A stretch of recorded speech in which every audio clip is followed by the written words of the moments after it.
Joining me now, Lieutenant Colonel Tony Shaffer, who's a CIA-trained former senior intelligence officer, Brigitte Gabriel, the author of Because They Hate, and Brad Thor, who is a best-selling author and former member of the Homeland Security Department's Red Cell Unit. Good to see you all.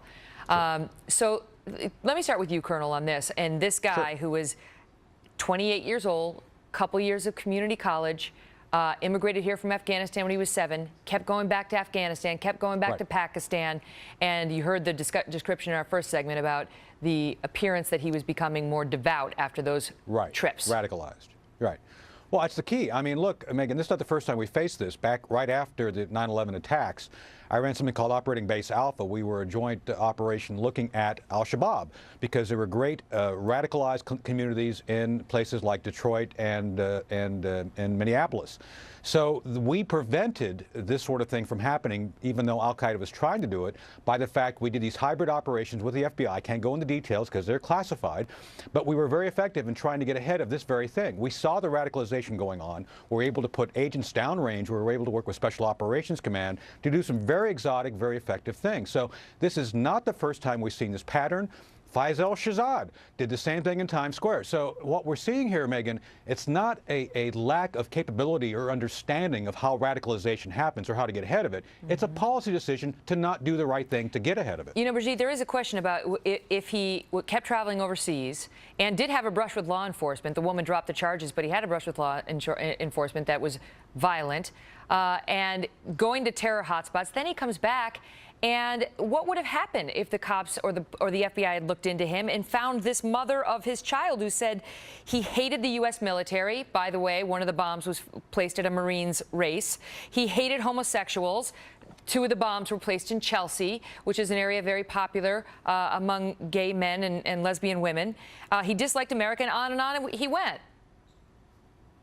Well, all the signs were there. It's not like they didn't know him. They were familiar with him. They had his pictures. Immediately, they put it up on national media. So he was under the radar, and they could have saved lives if they would have done their job. The problem, again, like what Tony said, it's coming down from the top. It's the policy where the blind is leading the blind. The agents are walking around with shackles around their ankles. They can only do certain things.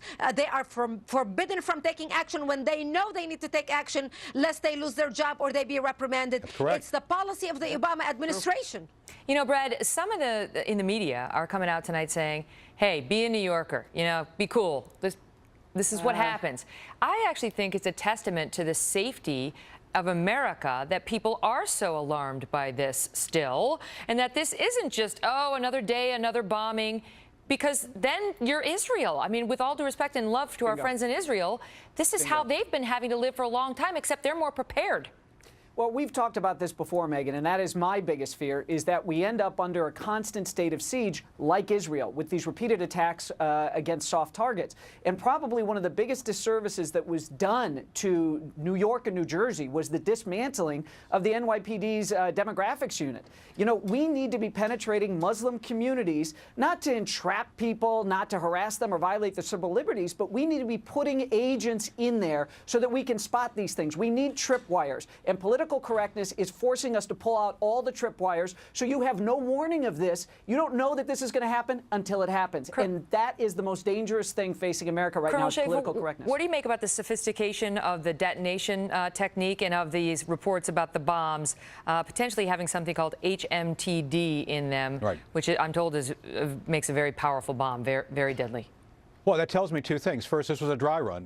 This was something that he was trained to do. I'm sorry, this was not a lone wolf. The fact he went forward, and again, Brad is correct. I can't confirm what he was saying, but that's kind of what we were doing before. We've got to start looking at where this is not Shaolin monks coming together and doing something in China and flying back. This is a group. We know who they are. We know where they're at, and we start to have to take this very seriously, because what he did, Megyn, they're using new explosives in new ways and trying to test to see what happened. This was a dry run.